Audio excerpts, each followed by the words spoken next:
Magandang araw sa inyong lahat, lalong-lalo na sa ating mga guro, sa aking mga kamag-aral, magandang araw. Ako nga pala si Janet M. Saldawa, isang mag-aaral ng Kalilangan Pioneering Institute ng ika-11 baitang.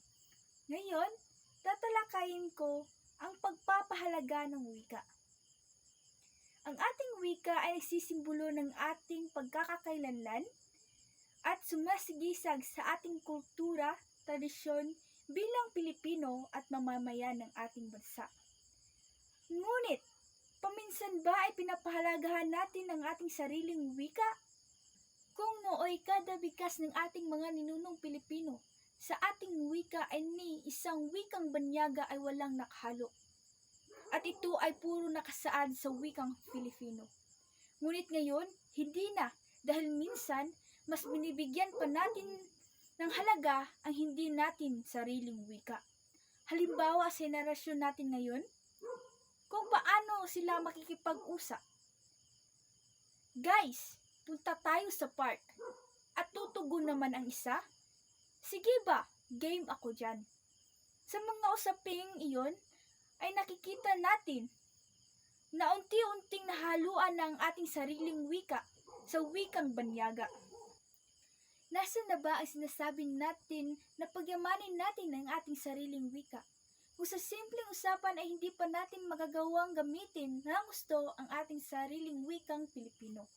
Epekto nito ay ang unti-unting napapalitan natin ang ating wikang hindi naman talaga atin. Dahil kahit nga sa mga bata ngayon, simula sa kanilang pagkasilang, ay ang wikang Ingles na ang kanilang nabibigkas at minsan nga ay kahit sariling wika ay hindi na nila kayang maintindihan. Paano natin maipamana sa susunod na henerasyon ang ating wikang kinagisnan kung sa atin ay hindi na makikita ang pagpapahalaga sa paggamit ng sariling wika? Kaya matuto tayong pagyamanin ang ating sariling wikang Filipino para sa ikatatag ng ating bansa. Sabi nga ni Simon sa kay Basilio sa ikabanata 7 ng El Filibusterismo, bakit pa ba natin pag-aralan ang ibang wika na kahit nga sa ating sariling wika ay hindi pa natin magamit ng tugma?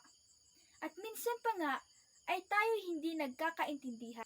Kaya bago natin pag-aralan ang ibang wika, kilalanin muna natin ang ating sariling wika at maipagmalaki man lang ito sa ibang bansa.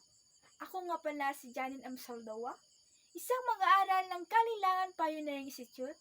Hindi ko na patatagalin ang usapang ito. Magandang araw sa inyong lahat. Hanggang sa muli nating pagkikita.